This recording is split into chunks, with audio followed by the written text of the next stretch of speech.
The first light of dawn draws a pale line across the horizon, but high above the world, a black silhouette is already there to meet it. In the thin, breathless air near the edge of space, a sleek shape cuts from night into morning at a pace that seems to bend time. This is the Lockheed Blackbird, a machine born of secrecy and fear, ambition and genius, created to fly higher and faster than any weapon could reach. It did not merely survive the Cold War. It defined its upper boundary. The legend says it could outrun the sun. The legend, in this case, is true. In the tense years after the frightened world watched a spy plane tumble from a hostile sky, the calculus of power changed. The downing of a high-flying reconnaissance aircraft over the Soviet Union in May of 1960 shattered the illusion of invulnerability and ignited an urgent question at the heart of American strategy. If cameras mounted on aircraft could no longer look deep into closed lands without risking catastrophe, how could leaders know what was coming? How could they measure silos and train yards and the hidden laboratories of a rival state poised behind a wall of secrecy? Satellites would one day answer some of those needs, but in the early 1960s they were not yet the quick, flexible, all-weather eyes that planners required. The United States needed something that could go where satellites could not yet easily go, arrive on the timetable of human choice, and leave before any interceptor or missile could drag it down. It needed a reconnaissance aircraft that did not ask permission of physics or politics. It needed a machine that would erase the difference between too high to reach and too fast to catch. Across Southern California, behind nondescript doors and under code names few would ever learn, a small team carried the burden of that impossible request. Clarence Kelly Johnson, lean and unsentimental, ran Lockheed Skunk Works like a ship's captain on a long, dangerous voyage. He accepted the mission with the calm of a man who had already pulled miracles from the air. He had given the same government an earlier aircraft that could touch the edges of the stratosphere. Now he would give them something stranger. The mandate was stark. Survive where others could not. Outrun anything that moved. See everything below and carry the film home. Do it quickly, do it quietly, and do it with tools that did not yet exist. From this vow emerged a lineage with a deceptively biblical code name, a program of archangels, each drawing nearer to an ideal form. First came the single-seat craft in silver secrecy, and then, refined for the larger mission, the black two-seat machine that would be known as the SR-71 Blackbird. Its shape seemed to have arrived from a future that no one had yet drawn. Long chines ran forward from the wings, blending into a needle-like nose that looked less designed than sharpened. Twin nacelles flared wide like the shoulders of a predatory animal, each swallowing the sky through a circular intake crowned by a moving spike. Black paint drank the sun. The planform was a full-scale lesson in supersonic aerodynamics, a sculpture made to sheath itself in shock waves and ride them. On the ramp it looked inevitable, like an answer the air itself had given. But the air, at 3 times the speed of sound, is not merciful. At Mach 3, molecules bunch and rage. The gentle friction that warms a hand when brushed along a tabletop becomes a furnace that cooks anything careless enough to linger. The outer skin of a normal airplane would soften and buckle. Seals would melt. Windows would silver and craze. The designers chose a metal with a high melting point and a stubborn heart, titanium. They chose it not because it was convenient, but precisely because it was not. Titanium demanded new tools, new coolants, new cutting practices, new ways of drilling, bending, and fastening. Even the plating of the tools had to change, because traces of cadmium could poison the crystalline structure of the parts and invite cracks. The Skunk Works learned by breaking and built by listening. They heated and cooled and measured and tried again, until titanium sheets accepted rivets and screws and formed the sinuous curves that would hold the Blackbird together. The choice of titanium created a cascade of consequences. It expanded when hot, and at the temperatures the Blackbird would feel in cruise, the expansion was not trivial. It was inches. The engineers therefore designed an airplane that, sitting cold on the ground, did not quite fit itself. Joints were proud. Panels seemed to stand off. Fuel tanks wept their strange, low-volatility kerosene over concrete like dark tears. Onlookers wondered how a machine that leaked could ever be called airworthy. The engineers smiled and looked at the sky. At speed, the skin would stretch, the gaps would vanish, and the tanks would seal. The Blackbird was an aircraft that came into its perfect shape only when it was hot and flying very fast. It was born to be incomplete at rest, finished only in motion. Heat was not merely a nuisance, it was the central adversary. Leading edges glowed a dull orange at full song. Cockpit windows warmed until an ungloved hand could not rest on the glass. The solution was elegant and circular. The fuel, a dense, high flashpoint mixture called JP7, would serve as the coolant. Before being sprayed into the engines, it would be piped through heat exchangers to draw warmth from electronics, from hydraulic fluid, from cabin air, from the very skin. In taking the heat, the fuel became ready to burn. In burning, it gave back the energy it had stored. The airplane was, in part, air-conditioned by its own endurance. The engines at the Blackbird's hips were not engines in any ordinary sense. They were Pratt and Whitney J58 powerplants, and at low speed they behaved like the most robust afterburning turbojets on Earth. But as the aircraft sprinted toward Mach 3 and beyond, the balance shifted in a way that would have looked like alchemy if it were not mathematics. The intake spikes slid aft to place shockwaves precisely where they were needed. Doors opened to bypass air around the engine core. The compressor did less and less of the work, and the inlet system did more and more. At high speed, the whole assembly behaved like a hybrid creature, part turbojet and part ramjet, with the lion's share of thrust coming not from spinning machinery at all, but from the brutal compression of air ramming itself into the ducts and the afterburner. In that regime, the engines were stewards more than masters, guiding flow rather than forcing it, keeping a fragile equilibrium between surging and starving. It is one thing to design a machine that works in one world. It is another to design a machine that transforms itself while in motion, a variable cycle beast that treats the speed of sound as a doorway instead of a wall. Ignition itself required a touch of chemistry that bordered on sorcery. The fuel was so reluctant to burn that a match would die in it, and that stubbornness was essential because the fuel lived in a place where everything else wanted to ignite. The answer arrived in a small tank of a pale green liquid called triethylborane. When exposed to air, it flashed into flame. A measured shot would be injected into the engine, and the flash would light the JP7. Each start, each relight of the afterburner in the high blue, came with that telltale green wink. It was as if the aircraft carried a pocket of domesticated lightning for the moments when fire had to begin on command. There was only so much of that lightning on board. Pilots counted the available ignitions as carefully as others count oxygen. From the first secret flights over the Nevada desert in the mid-1960s, the aircraft tested the nerves of those who flew and fixed it. Inlet unstarts could slam the airframe sideways as one engine hiccuped and the other continued to pull. Crews learned to recognize the sudden yaw and reset the system as calmly as a surgeon clamps a vessel. Maintenance teams learned the ritual of heat and sealant, of panels and fasteners that had to be torqued with respect for a metal that remembered every insult. Tanker crews rehearsed the choreography of fuel at altitude, because the Blackbird's thirst was legendary, and its range without aerial refueling was too small for the continents it intended to cross. When the Air Force took delivery of its two-seat reconnaissance variant and painted it in a black that was not merely aesthetic but functional, the aircraft stepped out of rumor and into a kind of twilight fame. The pigment's ferrites helped eat radar energy and bled heat away more effectively than lighter colors would, a compromise between signature and survivability. The airplane began to do the work for which it had been made.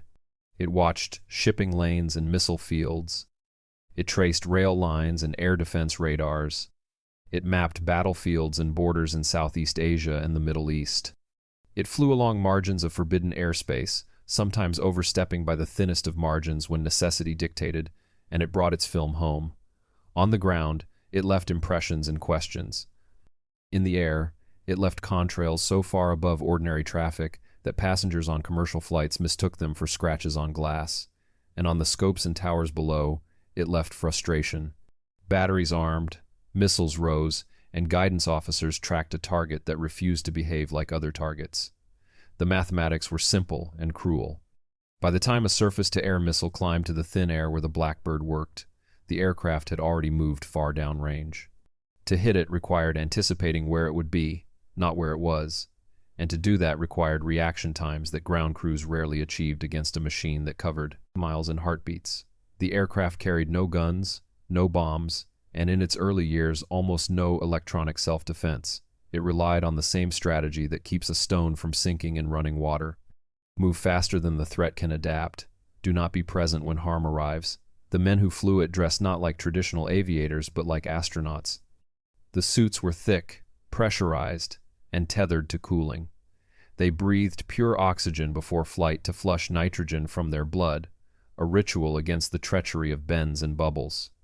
Assisted by technicians whose hands moved with the practiced tenderness of a pit crew and a surgical team combined, they climbed a ladder into a cockpit that was both familiar and alien. There was a stick and a throttle, yes, and dials and tapes to read. But the sky they were about to enter was the sky of astrophysicists and weather balloons. At altitude, the world turned a deep indigo. The horizon arced. Even at midday, stars winked through the canopy. The aircraft's nose, a long black needle, pointed not into air, as most pilots know it, but into something thinner, more abstract, a place where the boundary between atmosphere and vacuum feels like a technicality. The sensations were a catalog of opposites. The ride could be smoother than any airliner and more violent than any fighter, sometimes in the same minute. The cockpit could feel uncomfortably warm in a realm where the shadowed skin of the aircraft could be cold enough to frost. The view could be serenely beautiful while the workload spiked. At cruise, the navigation system, an astro-inertial brain that shot a sextant at stars and reconciled their positions with gyros and accelerometers, guided the jet across oceans and continents. In a pre-satellite navigation world, the airplane carried its own night sky inside its logic and recalculated its place against the universe. The pilot and the reconnaissance systems officer shared an unbroken vigil over engine temperatures, fuel movement, pressurization, inlet positions, and camera programs. They spoke in clipped exchanges because there was little room for poetry when a tiny error at that speed could become a crisis before a sentence finished. Every landing ended a small epic. The aircraft returned heavier with heat than with fuel, its titanium skin relaxing as it slowed, its panels stepping back out to the cold dimensions in which they had been assembled. On the ramp, technicians examined the seams and the soft spots. The weeps of sealant and the wear of tires filled not with ordinary air but with nitrogen. The rubber mixed with aluminum powder to endure the punishment of speed. All of it was deliberate. All of it was necessary. The Blackbird lived where everything had to be earned. The numbers that marked its career read like fables but belonged to the ledger of fact. Transcontinental runs completed in barely more than an hour, a transatlantic dash that made a mockery of timetables. An absolute speed record for manned, air-breathing aircraft set in the nation's bicentennial year and never overtaken. An absolute altitude mark that left even high-flying fighters below. None of these were parlor tricks. They were the byproducts of a design optimized for strategic reconnaissance, proven on days when weather and politics demanded that something be known now and not later. Pilots spoke of outrunning missiles over Southeast Asia and of watching sunsets bend to their will. There were missions flown into hostile attention, where alarms blinked and lights tracked and nothing could reach them. There were photographs that closed debates and redirected fleets. There were days when the aircraft's presence probably prevented decisions that more ignorance might have otherwise encouraged. And yet even icons answered to budgets and to the clockwork of change. As the 1980s drew toward their end, satellites grew more capable, and the geopolitical stage softened along its sharpest edges. The Blackbird was expensive to fly and hungrier for support than almost any asset. It needed a shadow fleet of tankers whose own crews practiced their craft with immaculate precision. It needed tools and sealants and time. In an era of shifting priorities, its irreplaceable talents were weighed against other irreplaceable needs. The first retirement arrived with a sense of disbelief among those who knew what would be lost, followed by a brief resurrection when crises reminded leaders that even the 24-hour reach of space could not always replace the timing and the perspective of a manned, hypersonic eye. The second retirement was final.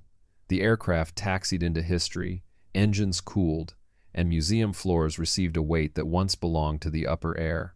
To stand under one now is to feel a kind of gravity that does not belong to mass alone. The fuselage is long enough to be a corridor. The nacelles are broad enough to be rooms. Children walk from nose to tail in the time it takes their parents to explain that this machine flew so high it could see the curve of the world and so fast it could cross a continent between a newscast and the weather. The paint is still black, though time and hands have given it a luster that flight never did. The seams are visible. The panels tell stories in their fasteners and their edges. What is most striking is not merely the scale, but the intent pressed into every surface. This is a machine that means what it says. No true successor has yet taken its place. Proposals have been sketched, code names whispered, wind tunnels fed with small black models meant to touch Mach numbers that would turn air to glass. Unmanned platforms circle for days and see through clouds with radar. Satellites look down with resolution undreamed in the 1960s and send images in seconds instead of hours. But the specific combination that the Blackbird offered the sovereignty of human judgment in the cockpit, the discretion to choose, a line in real time, the brutal speed and altitude that made interception meaningless remains unmatched. Its spirit, however, runs like a dark thread through modern aerospace. It is there in the choice of materials that shrug at heat. It is there in engines that change character as they accelerate. It is there in the confidence of designers who are asked to do what has not yet been done and do not flinch. To return to its title is to speak both literally and metaphorically. The jet that outran the sun is not merely a flourish. Pilots learned that by chasing west at full velocity and with the right refueling, a sunset could be held at the wingtip, or a dawn could be met not from below but from behind as the horizon's light fell backward. Time itself could be stretched by speed. As metaphor, the phrase speaks to the human compulsion to chase what recedes. Knowledge recedes, safety recedes, certainty recedes. We run after them not because we believe we will ever hold them forever, but because the running makes us better. The Blackbird is a monument to that striving, an artifact from an age when fear and courage reached a stalemate, and the only answer left was to build something that could look down and make the unknown less so.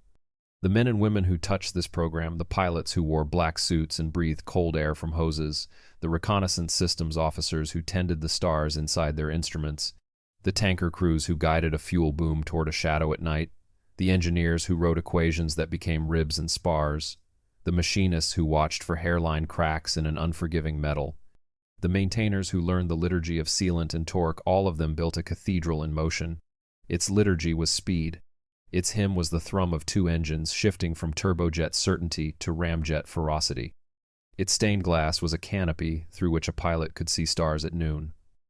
In the end, the Blackbird's greatest gift may not be the intelligence it collected, though some of that intelligence probably changed the course of events more than once. Its greatest gift may be the proof that a free society under mortal pressure can answer that pressure with beauty as well as power, with elegance as well as effectiveness. It shows that audacity can be disciplined and that discipline can be audacious. It shows that engineering, at its highest, is a kind of poetry written in alloys and air. So the story closes where it began, with a line of light at the world's rim and a shadow already there ahead of it. The aircraft does not fly anymore, but the idea does. The idea that limits are invitations. The idea that fear can be outpaced. The idea that knowledge is worth the risk it takes to chase it across borders and through storms and over oceans. The Lockheed SR-71 Blackbird was more than an aircraft. It was a verdict on what is possible when necessity and imagination sign the same contract. It flew higher and faster than any enemy could reach, and in doing so, it lifted something else as well, the belief that humanity, given cause and courage, can make instruments that touch the edges of the sky and come home bearing truth. In quiet galleries now, the black skin is cool, and the green flash of ignition is only a memory told by those who saw it. But if the viewer stands at the nose and looks along that long, narrowing spine toward the far doors, it is easy to feel the air move with remembered heat and hear the distant hush of an inlet shock settling into its perfect place. The machine seems ready still.